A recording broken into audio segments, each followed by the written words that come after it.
Informasi soal begal yang beraksi di Jalan Letjen Suprapto, Kemayoran, Jakarta Pusat berhasil ditangkap korbannya yang merupakan polisi pada Sabtu dini hari. Sempat terjadi pergulatan antara korban dan dua begal hingga korban bisa melumpuhkan satu pelaku dibantu pengendara yang melintas. Satu dari dua begal babak belur usai gagal melakukan aksi begal terhadap korbannya di Jalan Letjen Suprapto, Kemayoran, Jakarta Pusat pada Sabtu dini hari. Korban yang diincar merupakan anggota Polres Metro Jakarta Pusat yang sedang bebas tugas. Korban kemudian melawan hingga sempat terjadi pergulatan dengan kedua pelaku.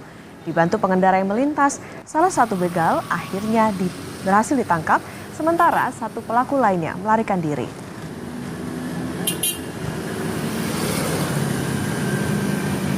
Dua orang anak muda itu bawa pisau dapur nodong ke itu salah satu pengguna motor, tapi itu udah polisi. Oh, tapi anggota bang itu anggota.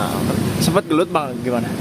Nah, akhirnya kan yang kecil itu yang naik motor dua dipepet, jatuh bertiga, sempet gelut bang.